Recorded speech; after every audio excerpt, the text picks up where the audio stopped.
Mwandama Bwana kwa alilo nena, njia zangu uning'azia, na nikimridhisha atanidumisha. Tamini nitii pia, kuamini njia pekee ni ya furaha kwa Yesu, amini ukati.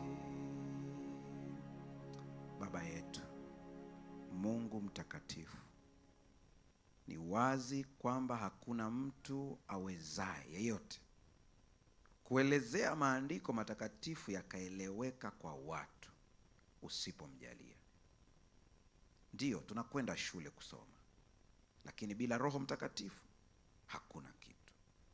Hivyo nakusihi, lolote jema litakalotoka, watu wajue limetoka kwako, ili utukufu ubaki kuwa wako. Nami nakusihi masikio ya watoto wako ukayaweke kala moto, ili yakasikie na kufikia lengo ambalo umekusudia. Yote tunalenga ili asipotee yeyote, bali wote wafikirie toba. Ninakushukuru maana unabariki walioko hapa, walioko mtandaoni, wote umetuunganisha kwa kitu kimoja. Neema yako inatosha. Kwa jina la Yesu tumeomba na kuamini, amen. Tunaingia sehemu ya pili ya somo letu la jana. Mchungaji, naomba uanze pale kwenye kitabu cha Kutoka, ambao tumesomewa fungu letu kuu, Kutoka sura ya ngapi jamani? Sura ya ngapi? 33. Fungu la ngapi? Kutoka sura ya 33 aya ya 3, Biblia inasema, ndio, nendeni katika nchi hiyo inayotililika maziwa na asali. Ndio.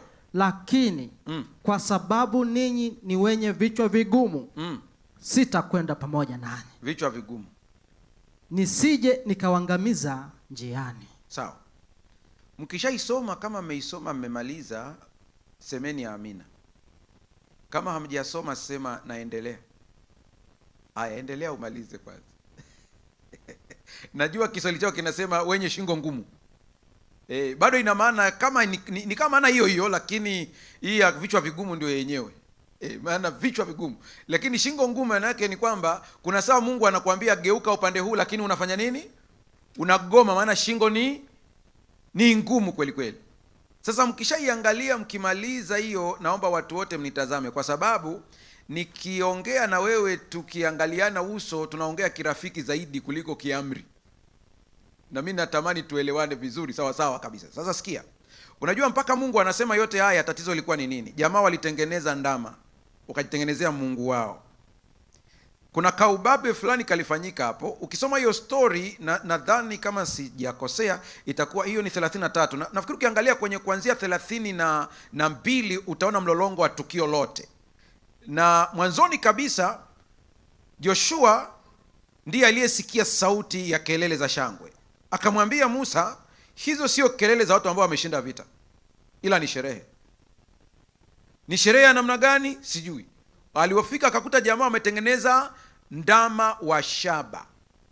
Neno ndama wa shaba ni ng'ombe. Wale ambao mnafuatilia matukio ya dunia hii, na juzi nimesema hakuna miungu ya zamani ambayo imepotea. Ipo na inainuka kila kukicha, ila kwa staili tofauti. Walifanya sherehe za huyu ndama katika nchi za Ulaya.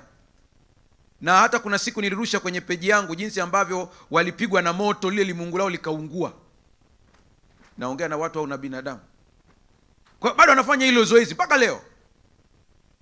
Nimewaambieni mtakapoona mtu yeyote ambaye ana nguvu yoyote ya ushawishi au ya kiuchumi, kuna roho nyuma yake. Mshike mkono jirani yako, muulize umeelewa au adadavue tena. Amesemaje?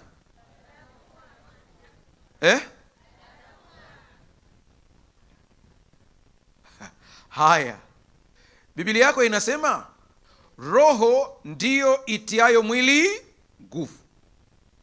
Kwa hiyo ukiona tapa wachungaji wanaongea, kuna roho iko nyuma yao.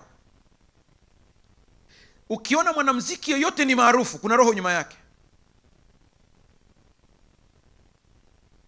Dada yangu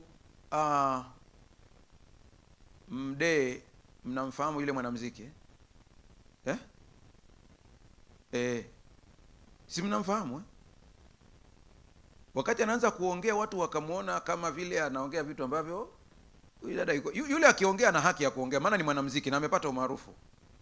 Vanessa ameenda mbali, anajua hiki anachokisema.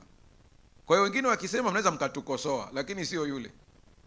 Aliongea wazi kabisa, akasema huu usanii unaoona kuna nguvu iko nyuma yake. Wengi sana. Na sio hivyo tu, kuna kajamaa fulani ni kazungu kana nadhani kapo kwenye hip hop kama sijakosea. Wakati kanaanza kuwa maarufu, alianza muziki akiwa kijana mdogo hivi. Mimi naongea na vijana zaidi, mtanikumbusha jina lake. Anaitwa Justin. Alafu mwingine, kuna mwingine tena, kuna huyu alafu kuna mwingine. Shida wakiwa kanisani, yani wanajidai watu wa Mathayo tu, yani.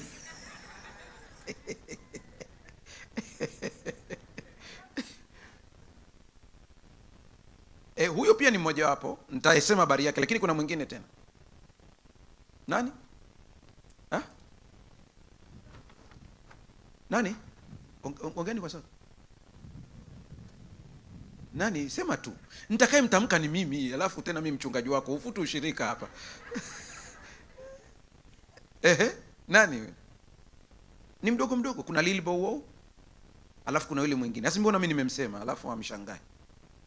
Sasa nadhani Justin kama sijakosea, siku moja alijipiga video akiwa anaponda gari la kifahari, analipiga kwa nyundo, alafu anasema mnaweza mkadhani nimechanganyikiwa, lakini hizi mali zote sina raha nazo, maana unatawaliwa kila unapoenda, hufanyi vitu kwa uhuru, na mnavyoona mnaonyesha maisha yao ya kifahari wanavyoishi vizuri, ule ni mtego ili udhani wanaishi vizuri, lakini sio hivyo. Michael Jackson akiwa anahojiwa anaeleza haya mambo kabisa, lakini unamtazama unamhurumia. Yaani sawa na mtu ambaye umezingirwa na watu, umepangiwa cha kusema, unatamani kuambia watu jamani naumia mniokoe, lakini wakukuokoa wanapiga makofi ya kushangilia. Unapata picha hiyo ugumu Kwa hawana raha unaofikiria wewe. Nenda katika habari ya muziki, yani mpira wa miguu. Kote hawana furaha kama unaofikiria wewe. Ambao wanakuwa na misimamo ya kiimani ni mpaka awe na nguvu kuwazidi, kubwa kweli kweli, ambao mmoja wapo ambaye mpaka sasa hivi anawasumbua kweli kweli anaitwa Cristiano Ronaldo. Wametamani kila namna angalau wamweke pembeni, lakini jamaa liko pale pale, misimamo yake iko vile vile, alibanduliwi. Inapokuja hoja ya dini liko wazi kabisa, mimi ni Mkristo na muamini Yesu. Wenzako wengine walivyojaribu kuonyesha misimamo waliondolewa. Nenda kwenye hizi volleyball wote. Kuna wengine wakati alipofunga goli alikuwa ameandika t-shirt yake nyuma Yesu ni Bwana. Baada ya kufunga goli akavua ile Yesu ni Bwana ikaonekana. Baada hapo akasimamishwa. Nasema tutake haya mambo.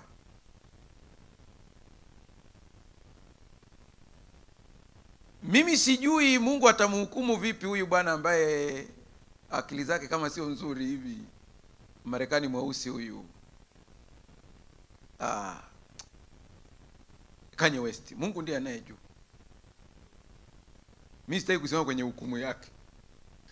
Naogopa kuingia kwenye hukumu yake kwa sababu ninajua wajamaa wana tabia pia kuharibu akili. Waikuharibu akili, wanakupiga picha ukifanya vituko ukiwa umeharibikiwa. Alafu wanatumia hiyo kama ushahidi kwamba tuliwaambia kichwa sio kizuri. Habari imeisha. Lakini vijana wengi ambao wananisikiliza wanawaambia hivi, tafuteni pesa ya halali ya jasho lako yenye baraka za Mungu. Mwisho wa kunukuu. Pesa yoyote ambayo utaipata, hata kama ni nzuri kiasi gani, ni kubwa kiasi gani, kama haina baraka za Mungu, haina uwepo wa Mungu, ni laana. Jamaa wakatengeneza ndama wa shaba, na hii miungu nimewambieni inajifunua tena upya katika siku za mwisho. Itakuja kwa staili ambayo hamtaishtukia. Ndio maana kitabu cha Ufunuo kinaanza na mcheni Mungu na kumtukuza, kwenye wale malaika watatu. So nakumbuka hiyo story vizuri, pastor nafikiri aligusa kwenye somo lake. Mcheni Mungu na kumtukuza. Kwa nini aseme mcheni Mungu na kumtukuza? Msujudieni yeye aliyezifanya mbingu na nchi na bahari na chemchemi za maji. Kwa nini anatuambia turudi hapo? Ni kwa sababu dunia inapelekwa kuabudu pesa, inapelekwa kuabudu watu, inapelekwa kuabudu umaarufu. Hawa watu maarufu wote jina lao la ziada wanaitwa idols.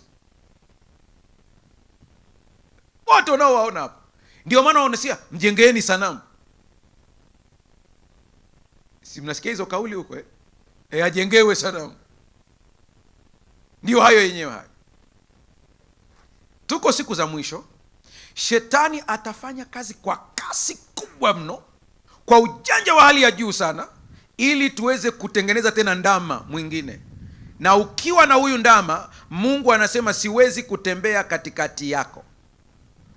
Yule ndama Musa alivyoshuka akamuona akamsagasaga. Yaani solution ukitaka mambo yaende vizuri, ndama yeyote uliyenaye kwenye maisha yako, sagasaga kabisa, tupa baharini. Haleluya. Ila kuna kitu kimenishangaza wachungaji wakati nasoma hii story. Haruni anaulizwa na Musa, hawa watu wamekutenda nini mpaka ukafanya hivi?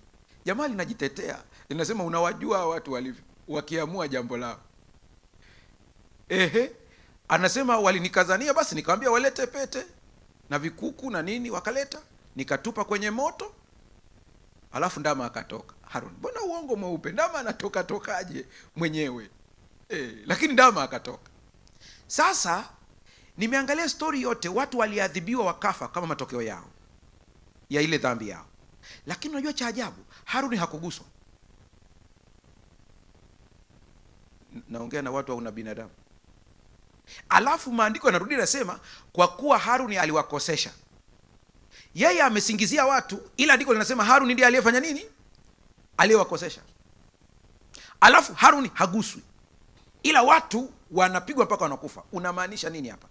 Muumini uliyeko hapa, stop kidogo hapa unisikilize, Mungu akusaidie. Inapokuja hoja ya mpakwa mafuta wa Bwana akikukosesha, inakula kwako, yeye atashughulikiwa na Mungu kama mpakwa mafuta. Sasa wanaposhughulikiana na Mungu huwa hatujui. Habari ya kwako haijaeleweka hiyo haya. Yaani namaanisha hivi, mimi ni mchungaji wako, nahubiri hapa, unanisikiliza vizuri. Ninachokiongea chochote, nikiwa nimetaja andiko la Biblia, nenda ukalisome hilo andiko, uthibitishe nachosema ni kweli au si kweli. Usije ukakubali nachokisema kwa sababu tu unanikubali. Ni kosa la jinai. Nitabaki kuwa binadamu na Mungu atabaki kuwa Mungu. Kwa hiyo watu wengi wamekoseshwa na wachungaji. Kwani wanaologa watu kwenye pulpit ni wachungaji kwa maneno wanaoyaongea. Wale washakahola waliochomwa kule, waliokufa kwa kufunga mpaka kupitiliza, aliyodanganya ni nani? Ni mchungaji. Walimwamini pasta wakafunga hadi wakafa. Jana nilikuwa nafuatilia, kuna mmoja ambaye maiti ilipatikana ya ndugu mmoja wa kule Kisumu. Wanasema kwamba baada ya ile maiti kuchunguzwa, wamekuja kugundua kwamba yule ndugu yao hakufa kwa sababu tu ya kukosa chakula, bali alinyongwa. Maana kuna alama za shingo kuumizwa na damu kutoka puani. Lakini alitumika Biblia. Maandiko haya yanatumika haya. Pastor, unamaanisha nini? Kuna watu wako mimbarani wanaitumia Biblia, lakini Mungu aliye naye ni ndama. Mungu atusaidie sana. Hatuwezi kusema kila kitu kwa detail zote hadharani, lakini katika huduma za kuwavuta watu kwa Yesu tunakutana na mengi. Tunakutana na watu ambao wamekuwa kwenye hizo kazi, wanarudi, anakuambia mimi narejea kwa Kristo sasa. Mwingine kusimulia unaona kama ni uongo. Mbona watu wanadanganya? Anakuambia pastor, naona kama huniamini. Anavuta simu yake, anakuambia angalia picha hizi hapa. Huu mkutano ulifanyika sehemu fulani. Hapa unapajua? Ndio. Tulitangulia sisi hapo tukaanza kuweka vitu. Ona, tulikuwa tunaweka vitu hapa kwenye eneo. Mungu atusaidie sana. Wengine ambao hawajasikia onyo. Unapoenda kuombewa popote, usikubali kuwekewa mikono na mtu. Nimesemaje? Mpaka uwe umeridhika kabisa kwamba roho anayoitumia ni ya Mungu. Maana kuwekewa mikono ni kuhamishiwa roho. Usikubali kutumia chochote unachopewa. Mtu anakupa tu, anakwambia hii tumia, itakusaidia kwenye jambo fulani, tumia. Mungu atusaidie jamani. Sijui kakitambaa, kamaji, chumvi, kamafuta, na nini tena huwa vinatolewa, udongo, kulikuwa kuna keki. Kuna mmoja hapa alikabwa na keki hapa.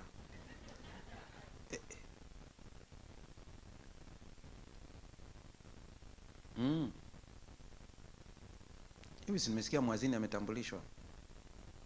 Nadhani kama sijakosea atakuwa anajua hii story ninayoisema. Mwazini atakuwa anaijua. Kuna mtu mmoja hapa Dodoma alikabwa na keki. Alienda kula ikagoma kupita. Na unajua kwa sababu wameshajua kwamba sisi binadamu ni spiritual beings. Ni viumbe wa kiroho. Pakitajwa jambo la kiroho tutaenda.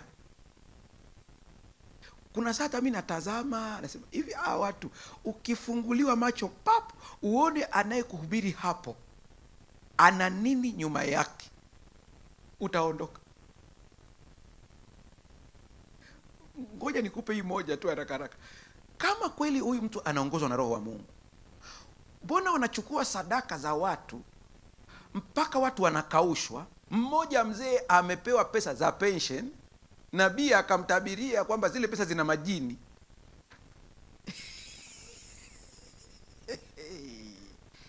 Akazipeleka zote zikaisha.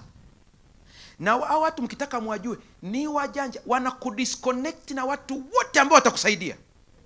Kwa gia yao ya kwanza ili yakupate, ukienda tu pale nakutabiria, nakwambia wamekuloga.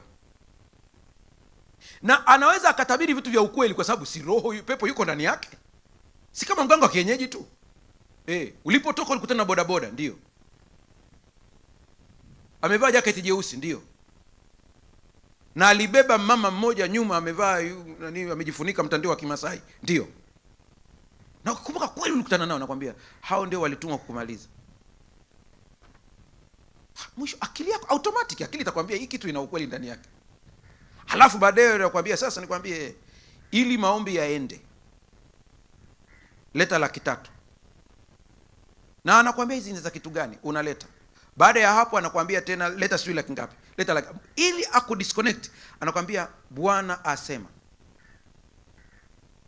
mume wako ndiye mchawi na amedhamiria usiku akumalize.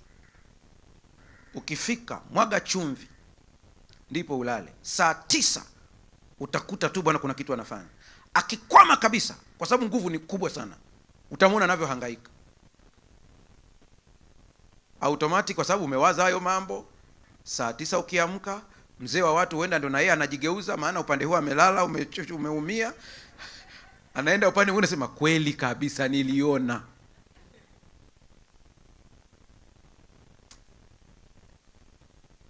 Nikiwaambia Yesu Kristo yuko ndani yako, nina maana yangu kubwa sana ya kwamba mtegemee mchungaji kwa karama ya roho alionayo, lakini ukijua ni karama tu alionayo, ila wewe pia una connection na Mungu. Haleluya. Yaani elewa na una connection na Mungu direct, unaja kupitia kwa mtu mwingine direct. Mambo yakuzidi, nenda mwambie Mungu. Umepiga simu pastor hajapokea, usijilaumu. Namtafuta simpati. Who is pastor? Mungu yupo. Haleluya. Mungu yupo. Piga magoti. Tena wakati mwingine usianze kusema uliyeko huko mbinguni. Mwambie uliyeko ndani yangu. Lakini mchungaji, Yesu alitufundisha tusali Baba yetu uliye mbinguni. Na kuambia ile ni hisabati ya darasa la kwanza. Ukishaingia advanced vitu vinabadilika. Haleluya. Pastor, sasa unasemaje maana yake imebadilika? Ibadilika hivi. Baba yetu uliye mbinguni. Na mimi nakuuliza, Yesu aliwafundisha wakati gani? Baada ya msalaba au kabla ya msalaba? Naulizeni, baada ya msalaba, kabla ya msalaba? Kabla ya msalaba. Tuko sawa sawa Bado hajafa. Alivyokufa, nimepewa mamlaka yote mbinguni na namba 2, kabla ya msalaba Roho Mtakatifu alikuwa anatolewa kwa kipimo. Kasome maandiko yako, anaweka wazi kabisa. Tena anasema anatoka kwa kipimo, lakini baada ya msalaba kila anayempokea Yesu anajazwa Roho Mtakatifu. Tena anasema Roho Mtakatifu anawatamani kiasi cha kulia. Yaani kuna saa hapo Roho Mtakatifu anamtazama jirani yako ambaye hajampokea Yesu. Asema ni hili jamaa na ujanja wake hili, lingekuja upande wa pili hili, lingepiga kazi ya wokovu hapa. Ukikatiza kule hapo katikati hapo kwenye mitaa yetu kule Sinza, naongea Sinza kule, kuna wale wadada waliojipanga kule barabarani kule. Yaani Roho Mtakatifu anawatamani, anawatazama, anasema yaani una ushawishi wake, akiwa shemasi huyu mtu hakatizi, anaingia kanisani. Haleluya. Sasa wewe uliyempokea Yesu unaweza ukazuia au ukaondoa uwepo wa Mungu. Nikisema uwepo wa Mungu ni presence of, sio person kama vile unavyoweza kufikiri. Ni ule uwepo, ni matokeo ya uwepo wake, mvuto, influence katika maisha yako. Unaweza ukabloku kwa dhambi isiyotubiwa. Nimesema dhambi isiyotubiwa. Kwa hiyo nikasema jana, hakikisha kwamba kila dhambi ambayo unaijua umeitenda, usibaki nayo wala usisubiri ipeleke msalabani haraka sana. Hiyo tumeelewana mpaka hapo? Kuna kitu ambacho shetani anawadanganya watu wa Kristo. Anawaambia umefanya dhambi isiyosameheka. Na mtu akisoma dhambi zote watasamehewa na damu, lakini dhambi ya kumkufuru Roho Mtakatifu hawatasamehewa katika ulimwengu huu au ule ujao. Mtu anakuuliza, pastor, au nimefanya dhambi isiyosameheka? Mtu aliyefanya dhambi isiyosameheka hata hamu ya kuja ibada hana. Kwa hiyo ukijikuta tunasema ngoja niende kambi, bado una roho. Ukijikuta unasema ngoja angalau niombe, bado una roho. Dhambi hii ni ipi hasa? Ipo katika makundi yafuatayo. Niseme kwa haraka haraka ili usije ukaingia kwenye hatia bila sababu. Namba 1 ni kumuita shetani Roho Mtakatifu. Nimesemaje?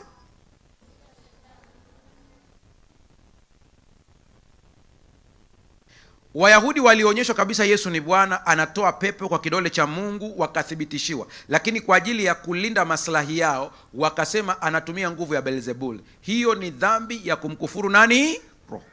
Hiyo ni moja. Dhambi ya pili isiyosameheka ni kukataa kabisa kafara ya Kristo Yesu. Unajua kabisa kupitia yetu unaokolewa, lakini ukakataa completely, ukasema mimi sitaki kabisa, nitaishi maisha yangu. Huwezi kulazimishwa. Mwisho ni kile kitendo ambacho Roho Mtakatifu ndani yako anakuita ili kusarenda maisha yako kwa Kristo Yesu, hatua kwa hatua. Nimesema hatua kwa nini?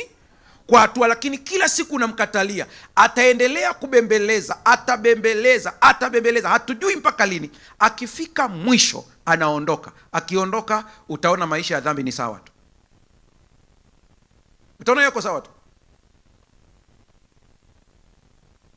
Kwa usije ukadhani umetenda hiyo dhambi, maana wewe uko hapo. Sasa kuna kitu ambacho watu wanakichanganya sana, na jana nilivyogusa hii habari ya dhambi nikapata maswali kadhaa, nikasema leo kabla ya kuenda kwingine nitaweka sawa sawa. Sasa mnisikilize hapa kidogo ili tuweze kuelewana. Naomba waje watu 3 hapa mbele haraka haraka kwa kujitolea. Sikuulizi maswali. Waje hapa. Urefu uzingatiwe. Njoo bwana. Na wewe njoo. Nilikuwa tunaamsha akili za watu waliolala. Aya, simameni kulingana na urefu wenu vizuri. Wewe unatakiwa uje kwangu, maana sisi ni mbegu ya Mfalme Daudi.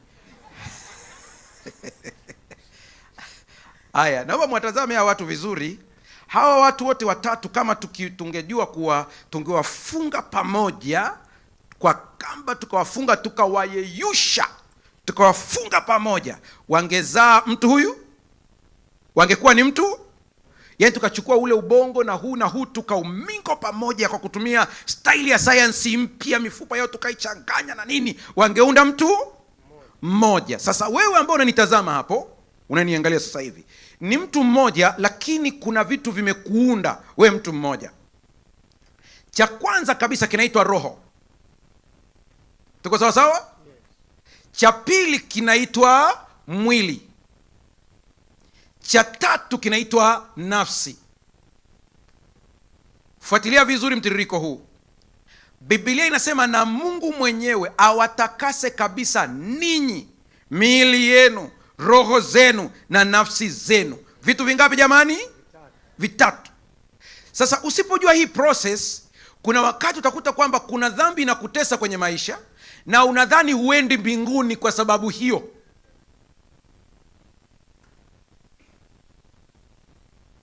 Paulo anasema kutaka nataka, lakini kutenda si inawakuta wengi hapa. Sasa shetani akijua hujui hii elimu, akikuta umetenda bila matakwa yako, anakushikia bango ya hiyo dhambi mpaka unakosa amani ya kwenda kanisani. Twende vizuri. Cha kwanza tumesema ni nini? Jamani, naongea na watu au na binadamu? Cha kwanza ni nini? Roho. Cha pili ni nini? Mwili. Tatu ni nini? Nafsi ni muunganiko wa hivi vitu viwili. Hivi viwili vikiungana vinazaa nafsi hai. Si mnajua formula ya kitabu cha Mwanzo Mtu akawa nafsi hai. Sasa kinachozaliwa mara ya pili ukimpokea Yesu Kristo ni roho. Haleluya. Hili andiko simelisoma wakati Yesu anaongea na Nikodemo. Kilichozaliwa kwa roho ni, na kilichozaliwa kwa mwili ni mwili. Nikodemo anauliza, nawezaje mimi kuzaliwa mara ya pili tena nikiwa mzee? Yesu anamwambia usilete hoja ya biology kwenye spirituology. Kwamba hapa tunapoongea ni kwamba kinachozaliwa kwa roho ni roho. Kwa hiyo wewe hapo ulipo ukimpokea Kristo, nikiita wito hapa nikasema wanaompokea Yesu waje hapa mbele, wanaosema makambi haya watabatizwa waje hapa, na hujabatizwa ukajitokeza hapa mbele, ukapita hapa, wachungaji wakakupokea, ni dalili ya kwamba umezaliwa mara ya pili katika nini? Roho. Tukikubatiza tumedhihirisha kilichoko ndani. Ikatokea ukitoka hapa ukapata ajali ya bodaboda ukafa pale pale kabla hatuja kubatiza, wewe unaingia mbinguni Yesu akija automatic. Mtazame jirani yako, mwambie hiyo umeielewa au umechanganyikiwa? Anasemaje? Amechanganyikiwa na ameelewa. Waliochanganyikiwa wanyoshe mikono ni wachanganue. Haya, mwizi pale msalabani alipompokea Yesu aliambiwa tukushushe ukabatizwe kwanza? Aliambiwa amini amini nakwambia leo. Kwa yule mtu aliyeuawa na yule mwizi, kama yule mtu ataingia mbinguni, atashangaa yule mwizi anamfungulia mlango, anamuelekeza Petro, unamtafuta Petro, yuko pale.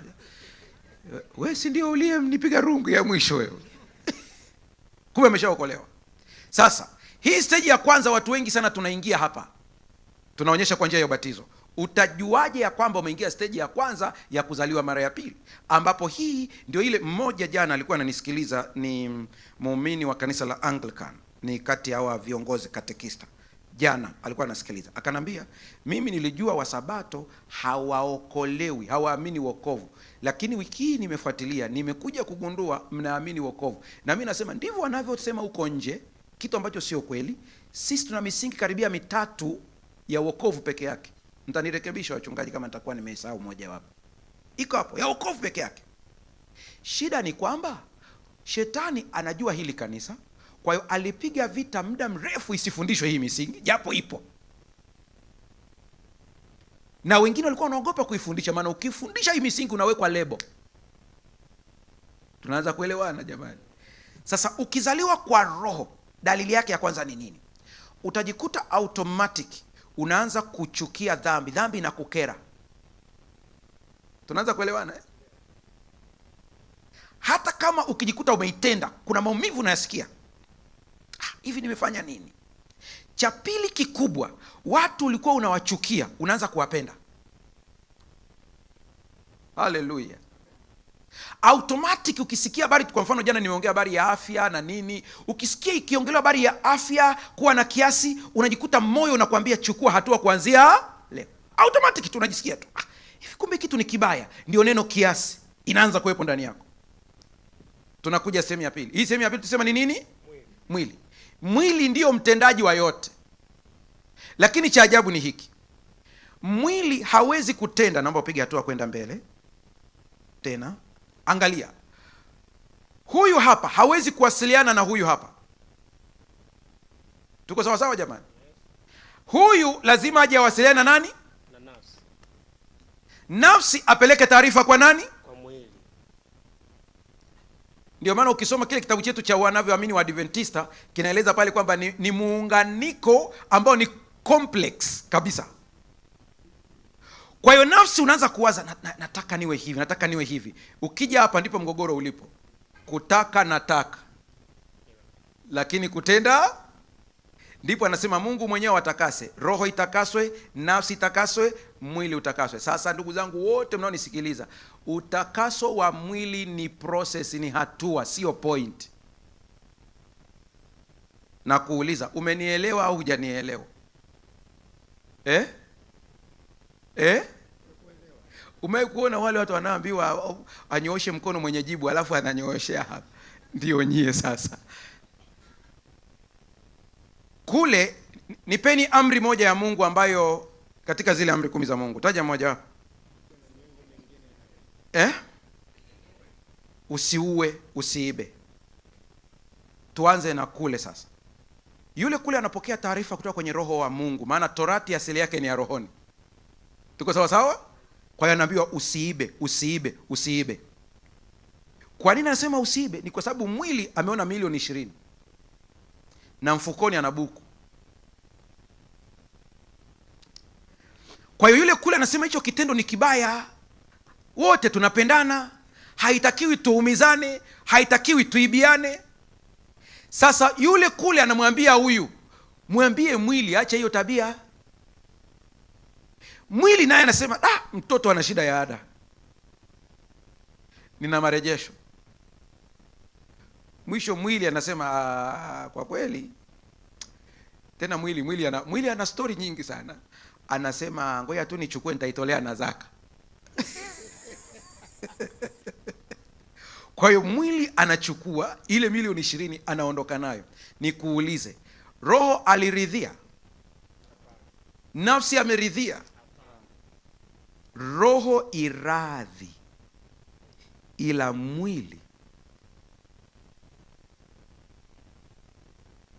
Tunaanza kuelewana sasa? Anaposema Mungu awatakase kabisa ninyi, nafsi zenu, roho zenu na miili yenu, ina maana ya kwamba yeyote aliyempokea Kristo Yesu, unayenitazama sasa hivi hapa, umeokolewa, mbinguni unaingia. Lakini kuna hatua ya pili ya utakaso, ni process, ni kutakasa nini? Mwili. Hii ni process. Ndio maana unatakiwa uje kanisani kila siku utakaswe kwa neno. Haleluya. Ndio maana kubidi usome andiko ili utakaswe, uimbe nyimbo ili utakaswe, ufanye maombi ili utakaswe. Kwa hii ni process. Ninaongea na wewe ambaye kuna dhambi inakutesa mpaka unasema hivi, mimi naenda mbinguni. Nakupa habari njema, maadamu unaichukia ni dalili roho iradhi. Haleluya. Sasa upo kwenye hatua ya pili ambayo shetani akishajua huko kwenye hatua ya pili ya mwili kutakaswa, ukitenda tu unaumia, anakuja kunong'oneza na kwambia hata ibada usiende.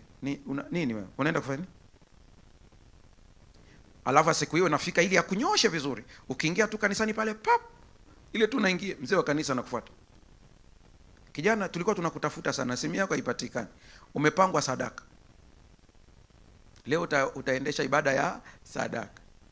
Ile tu natajua ibada ya sadaka. Shetani anakuambia, si nilikwambia usije? Si umejileta mwenyewe? Vitu vitakatifu vya Bwana. Na jana unajua ulikotoka.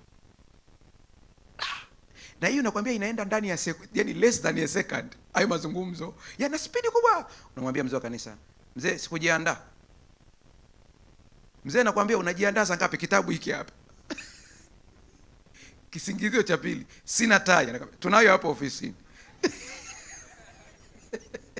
Unaanza visababu, sijui ilikuwa mwisho unawaza, sasa hii inaikwepaje hii?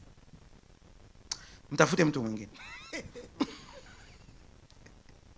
Sasa kama mzee wa kanisa ana macho ya rohoni, atajua unachopambana nacho. Hatakiwi akukubalie, anatakiwa akuchukue mpaka ofisini, akwambie, kijana, kaa hapa. Wote tunaomtumikia Kristo tunatakaswa kila siku. Usije ukakimbia kuingia kwenye huduma kwa sababu unajiona una nini? Una dhambi. Kwa hiyo nakushauri kijana, nakupa dakika chache, wakati unawaza mengine yanaendelea, ingia hapo ndani, kaa, pitia somo, ukilipitia ongea na Mungu, tubu. Huyo mzee wa kanisa ni wa rohoni. Haleluya. Lakini unakuta anakuambia, au jana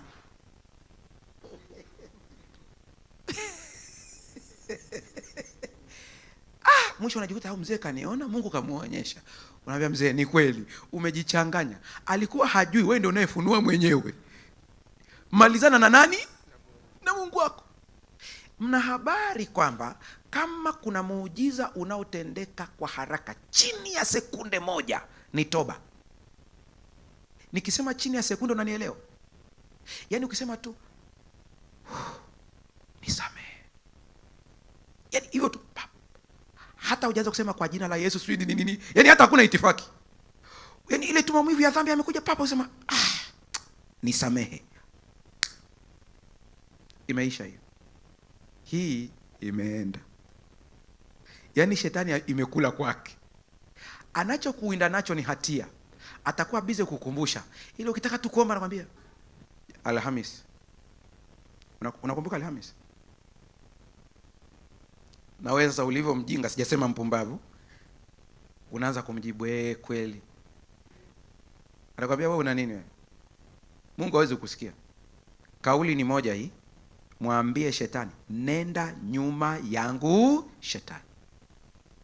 Haleluya. Haleluya. Wangapi wanasema kwa formula hii wengi tunaangukia kwenye kategori hii ya tatu? Nyosha tu mkono, sema yani wengi tunaangukia hapo. Nyosha tu mkono wako. Nyosha tu mkono vizuri kabisa, nataka wachungaji waone. Wachungaji hebu angalieni. Sasa ndipo utagundua ya kwamba roho iradhi lakini mwili ni nini? Ni dhaifu. Sasa je, nani anayetakasa mwili? Ni Roho Mtakatifu. Haleluya. Njoo Roho Mtukufu uoshe moyo wangu, utakase nia yangu, njoo unijaze sasa. Haleluya. Haleluya. Naomba mrudi, usikate tamaa. Kitu cha pili ambacho kinazuia uwepo wa Mungu ni imani. Pasipo imani haiwezekani kumpendeza Mungu. Hapa pia kuna mgogoro mkubwa sana kwa watu walio wengi, kwa sababu akili ya mwanadamu ya kawaida inakwambia kila kitu lazima ukione kwanza, ukikiona ndipo kinakuwa. Ninawasihi kwa neema ya Mungu, usikubali kuongozwa na macho ya mwilini, ongozwa na macho ya wapi? Ya rohoni. Sasa hebu tufanye hivi, ngoja. Basi na dakika 9. Hizi 9 zinanitosha kabisa. Hebu tufanye hivi, simameni wote.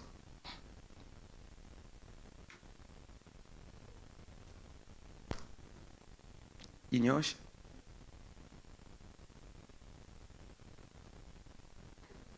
Tuko sawa sawa? Kaa.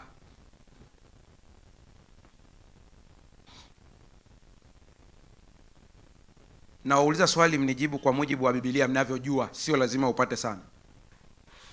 Taa ya mwili ni? Wamejibu wachungaji zaidi. taa ya mwili ni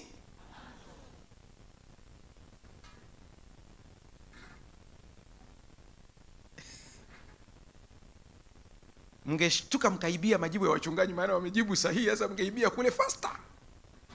Taa ya mwili ni Biblia. Biblia ni taa ya njia. Taa ya mwili ni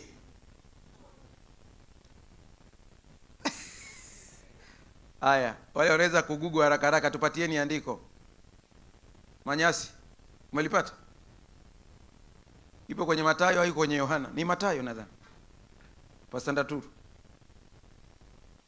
Haya, wakati inatafutwa wale ambao wanatafuta haraka haraka. Sikiliza. Biblia inasema taa ya mwili ni jicho, sio macho.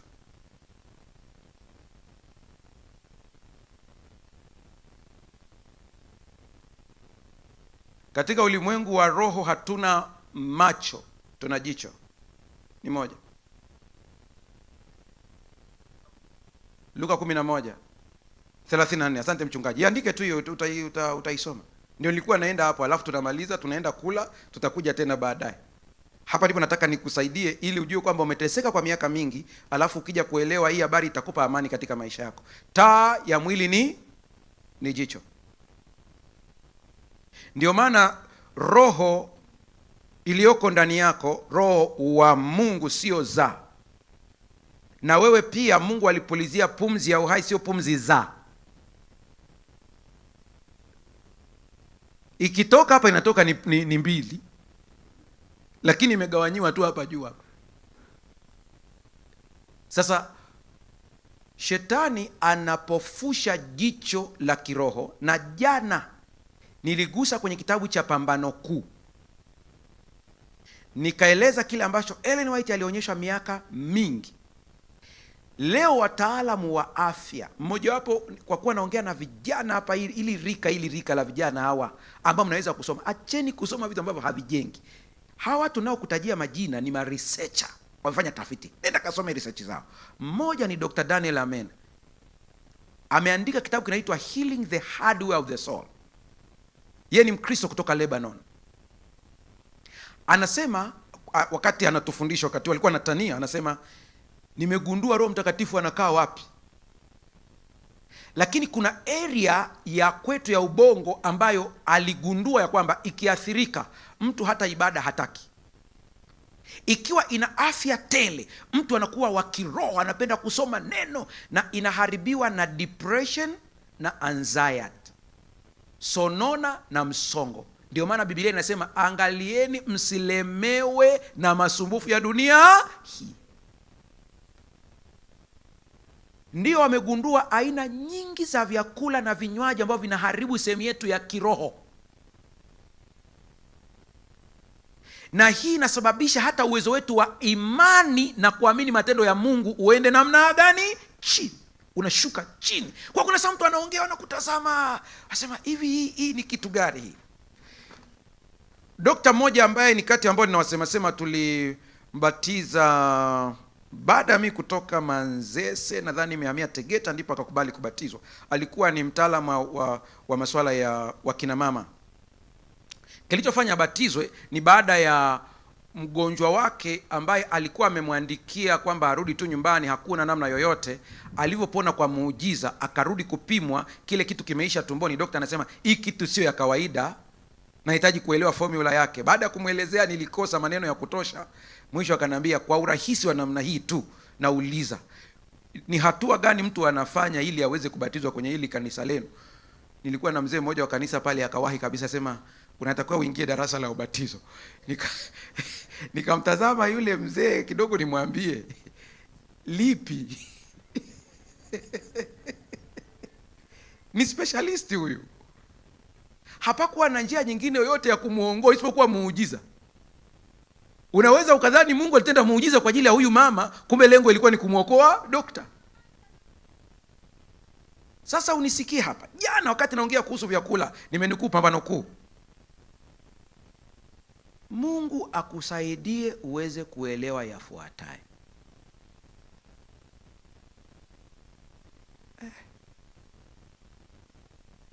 Vijana, kasomeni hizi research. Plastic. Nimesema nini?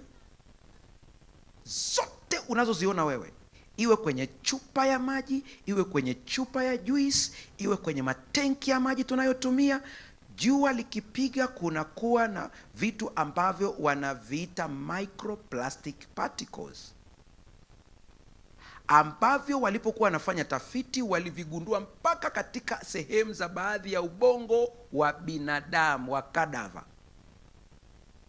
Wala wanaosoma medicine wanajua huu msamiati ni mdudu gani. Waligundua mpaka wakashangaa ingiaje, lakini inavuruga hormone.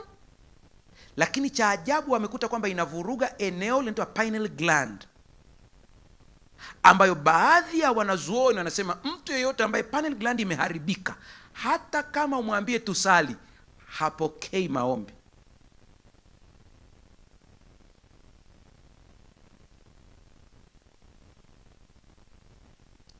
Nimevuruga.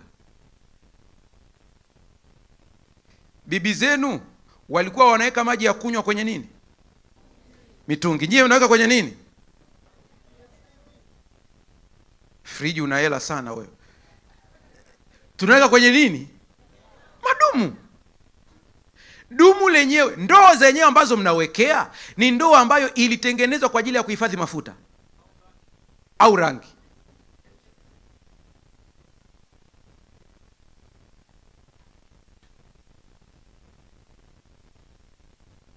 Mungu atusaidie sana. Unajua nimepata nguvu ya kuliongea ili mwishoni jana baada ya kuligusa. Kuna mtu mmoja yuko Sweden, alikuwa anafuatilia masomo yetu hapa. Yupo kwenye utafiti.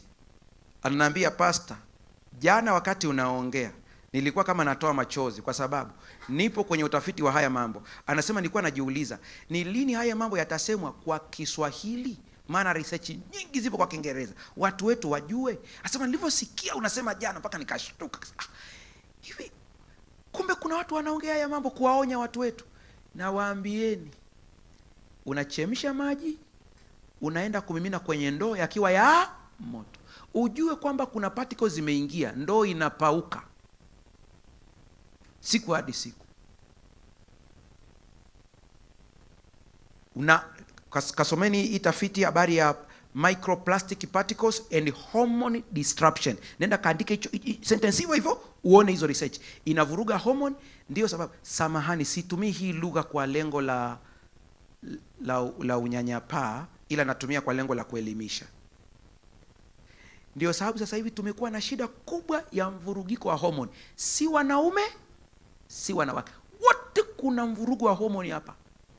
Ikatokea tunaingia kwenye vipimo hapa, chap, hakuna aliye salama hapa. Utakuta wanawake wana struggle na vya kwao, wanaume wana struggle na vya kwao. Yaani wanaume kuna saa hormone zimevurugika, unalazimishwa kuwa mwanamke.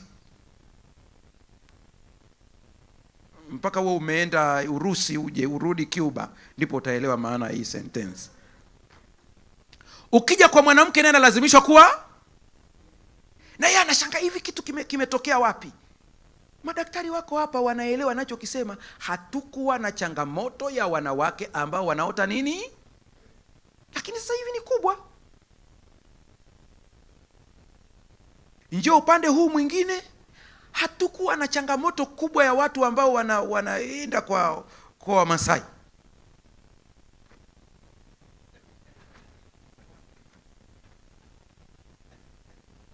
Babu zetu hawakupata hizi shida.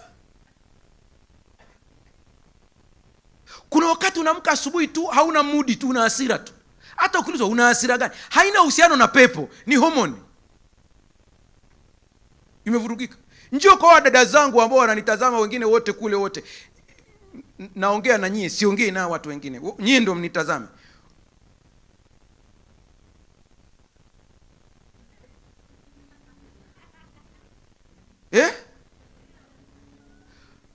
Leo hapa, kesho nashangaa kabla hujakaa sawa. Hasa mwisho unashindwa hivi, mimi ni wa hapa au ni wa hapa? Ile unawaza wewe ni wa hapa.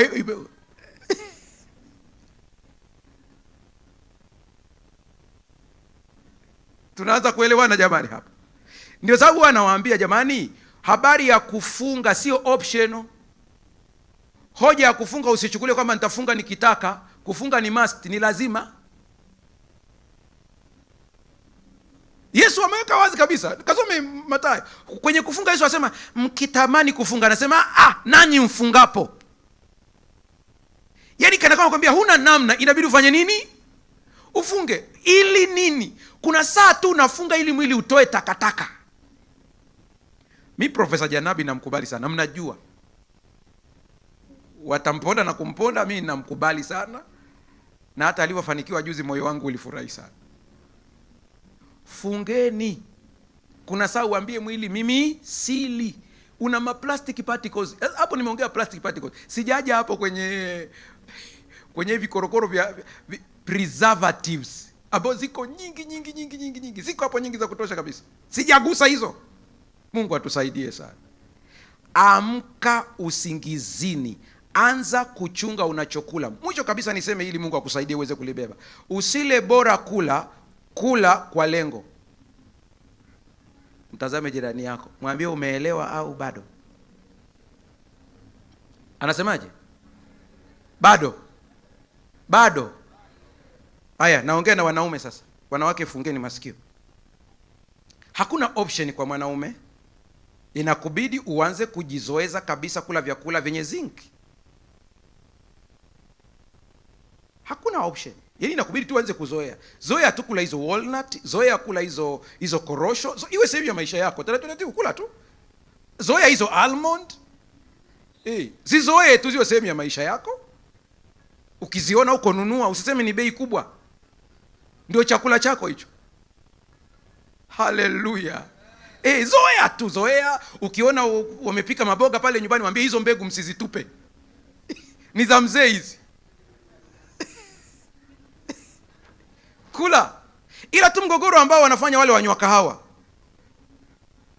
Unapokula chakula cha zinki na ukachanganya na kahawa, umevuruga ule mfionzo wa zinc. Hakuna option. Lazima uanze kwenda huko. Hakuna option. Kula mboga za majani, no option. Yaani mwanaume yeyote umeanza kufika miaka 30, umeanza kwenda juu. Usisubirie mpaka ufike 40. 30 kwenda juu. Anza kuwa makini taratibu. Kuwa makini. Ukiona kitu kinaitwa sukuma wiki, kiwe ni sehemu ya maisha yako.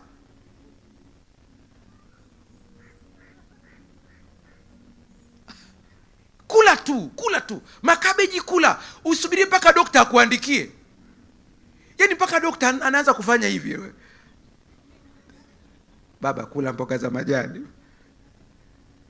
Kula protini. Anza kuzijua protini za aina gani. Kula.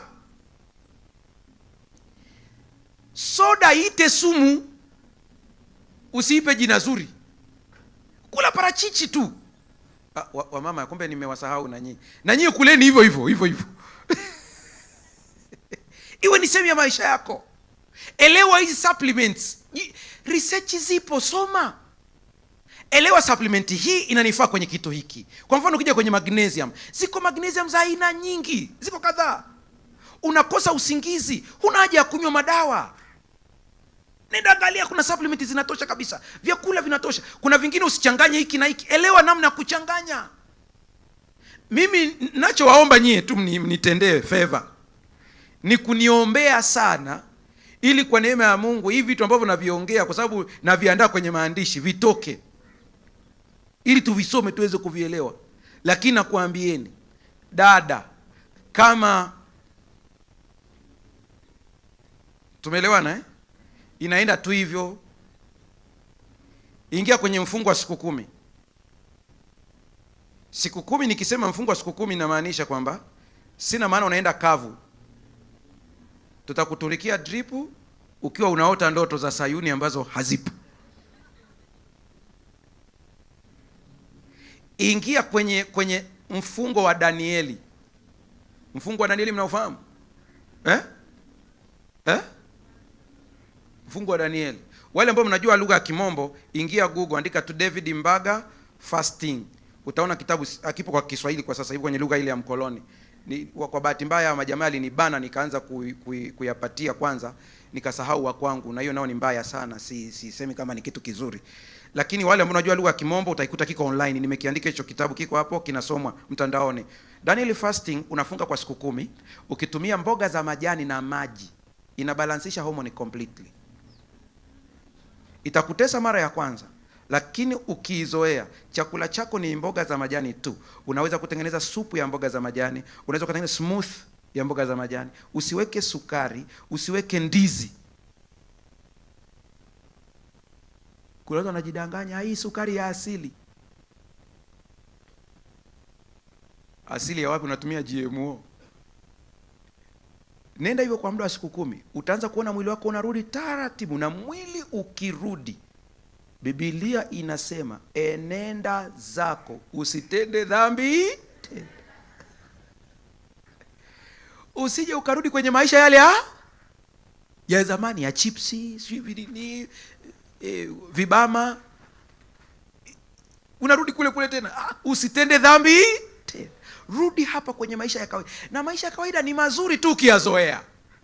Yaani ni mazuri tu. Rudi hapo. Lakini hakuna tiba ambayo mimi binafsi ninaiappreciate katika hii dunia kama mfungo. Kwangu mfungo ni tiba namba. Nimesoma tafiti mpaka watu waliopona saratani kwa kufunga. Sasa njoo kwa wengine, tumbo lake haliingii upepo. Akipata kakuku kakuchoma, nipe kipande. Yai sema kata nusu. Hapo kuna kamuhindi kakuchoma, nakwambia weka na pilipili kabisa. Kutana na mtindi anasema nusu glasi. Mhogo mbichi, subiria usiku. Unaanza kusingizia wachawi. Hakuna uhusiano wote na wachawi. Naomba tusimame. Ili nalisema mkiwa mmesimama. Ni kagumu kidogo, ndio nataka msimama wakati nakasema haka. Na vyote ninavyosema natamani usiamini tu ninachokisema, nenda ka prove, maana mautafiti yako mengi huko ya kutosha kabisa. Huenda kuna mtu ananiuliza, sasa haya maji ya plastiki mbona na nyie mnakunywa humo ndani? Ni dharura.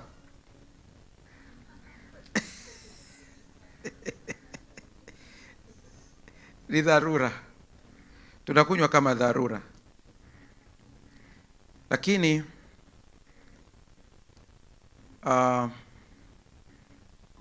Pastor, sasa mbona hili unasita kama kulisema hivi? Nendeni mkaangalie mgogoro ambao unajadiliwa sasa hivi Marekani na JF Kennedy Jr. Hajaanza yeye, wameanza watu wengi sana. Mgogoro wa kitu kinaitwa fluoride. Sasa sina maana tutavikwepa, sina maana tutakwepa vitu vyote, ila na maana ya kwamba tuishi maisha ya afya ili kupunguza matatizo. Haleluya. Ili kupunguza nini? Matatizo. Tujizoeze kupanda vyakula nyumbani. Kuna dada mmoja yuko hapa, Pastor Ndaturu, sio yuko hapa yule dada yetu. Yule anayetengeneza bustani vizuri yule. Yuko hapa? Huyo hapa. Nyosha tu mkono wako hapo hapo ulipo. Mnamuona huyo hapo? Watu wa Dodoma, ukimpata huyo, anaweza kukutengenezea bustani nyumbani kwako, ukavuna mboga nyumbani kwako. Hapo hapo tu. Kwa vitu vya kawaida kabisa kabisa kabisa. Kawaida kabisa kabisa. Huyo dada huyo hapo. Unamwona tu simple namna hiyo. Huyo hapo huyo. Ni mtaalamu huyo. Mtumieni. Haleluya. Haleluya. Sisi tunaosafiri, mko wafanyakazi wa serikali mko hapa. Mnasafiri huko kote, kuna saa hatuwezi kucontrol vyakula. Unakula ovyo. Ukirudi fanya detox. Na utaifanyaje? Funga. Haleluya. Sasa leo nakwenda kufanya ombi maalum kwa watu wanaopitia urahibu. Nikisema urahibu, sina maana kwamba ni wewe. Inaweza akawa wewe au mwingine. Ila leo natamani, tuna ndugu zetu huko wana urahibu wa pombe, madawa ya kulevya, yani wana vitu ambavyo unajua kabisa ule ni urahibu kabisa. Na huyu ndugu hawezi kukanyaga hapa, ila wewe uko hapa.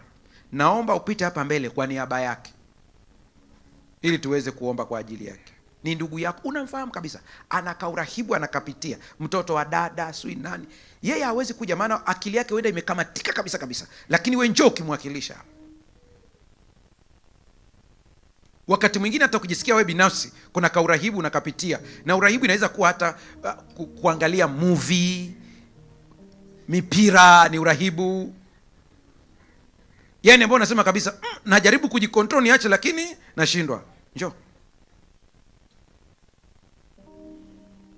Kuna ndugu yako unamfahamu kabisa, hata kelele zinapigwa, acha hizo tabia, lakini yuko pale pale anaendelea na hiyo tabia yake. Njoo kwa niaba yake. Kama sasa hivi pombe ni tatizo kubwa sana kwa ndugu zetu.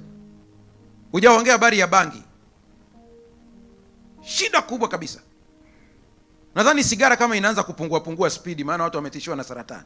Lakini pombe ni shida. Na kuna baadhi unakuta kwenye familia zetu hicho kitu cha pombe kipo. Si mnanielewa nikisema hivyo imeua fulani. Hizi roho ni za kuzifunga zisiendelee. Kwa hata kama unaikuta iko kwenu, hata kama wewe hunywi, lakini umeshaona kuna ndugu zenu kadhaa wana hiyo shida, njoo ili tuweze kuomba. Wewe uko salama, lakini hao wengine, hii roho ni ya kufunga kabisa. Someni kitabu kinaitwa Mind, Character and Personality. Sijajua kama kimekuja kwa lugha ya kwetu wainjilisti wa vitabu, lakini kuna sehemu iko pale anaeleza kabisa, anasema baadhi yetu hatutakiwi hata kuwa na chupa tupu ya pombe. Anasema kwa kuwa ndani ya miili yetu kuna miito ya mababu inaita, inakwambia unikidhi kwa kunywa pombe. Mungu atusaidie sana. Nakupa dakika moja, taja jina la yule mtu ndani ya moyo wako ukiwa umefumba macho.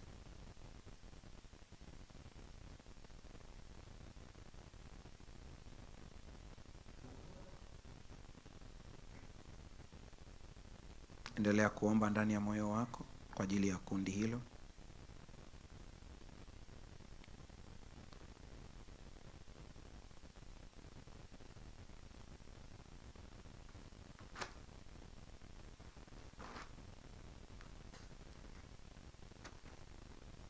Itaje familia yenu mbele za Mungu ambao unakuta ina hiyo hali ya pombe na aina nyingine za urahibu. Itaje mbele za Bwana. Mwambie Bwana itakase. Omba utakaso, omba utakaso.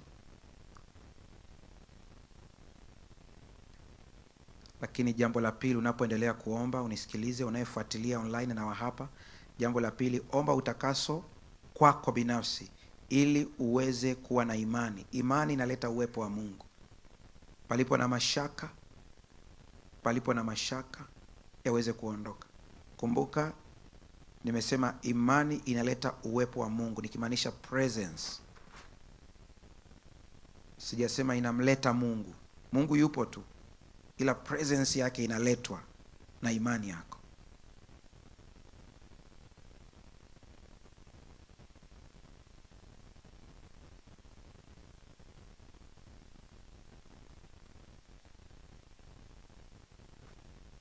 Endelea kuomba, endelea kuomba, endelea kuomba ndani ya moyo wako. Ni haki yako kuomba. Andiko linasema akasema, Bwana tuongezee imani. Wanafunzi waliomba, tuongezee imani. Na wewe omba, niongezee imani. Na kama haipo kabisa, kuna ahadi katika Biblia kwa ajili yako. Endelea kuomba, mimi nakutajia ahadi hii. Yule mzazi akamwambia Yesu, nisaidie kutokuamini kwangu.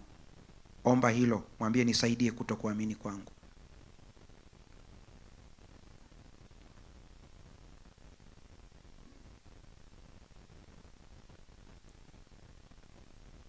Mfalme wa amani, Mungu mkuu, na kushukuru maana umesikia maombi yetu.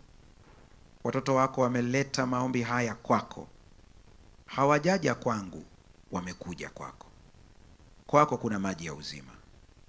Ioshe hiyo familia ambayo inapitia changamoto. Takasa yule mtu ambaye ametajwa jina. Wewe ndio ulituambia kupitia Yakobo, ombeaneni mpate kuponywa. Nasi tunaomba kwa ajili ya ndugu zetu wanaopitia urahibu. Lakini kuna wengine tuko hapa katika mkutano huu. Kuna wengine tunafuatilia kwa njia ya mtandao. Kuna urahibu ambao umetushinda, tunauleta katika msalaba wa Calvary. Ninaomba kila mmoja anayelilia ushindi dhidi ya urahibu wa aina yoyote, ukampatia ushindi kwa damu ya Yesu Kristo. Ninakusihi mfalme wa amani, kila roho ya mashaka na kutokuamini iondoke kwa jina la Yesu Kristo. Jaza imani kwa watoto wako. Nakusihi kwa kuwa wewe ni Mungu wetu, ni baba yetu, na umesema ombeni, na mimi nakuomba hili sasa mbele ya umati huu, ya kwamba ili kuwadhihirishia ya kwamba kweli uko nasi kwa njia ya imani, watimizie kila mtu jambo watakaloliomba katika makambi haya, ili likitokea wakumbuke hawakuomba popote isipokuwa kwenye makambi haya, ili likakuze imani yao, wasitikiswe na dunia tena. Ninakutukuza maana umetenda hivi na kuzidi. Kwa jina la Yesu Kristo tumeomba na kuamini, amen. Bwana awabariki.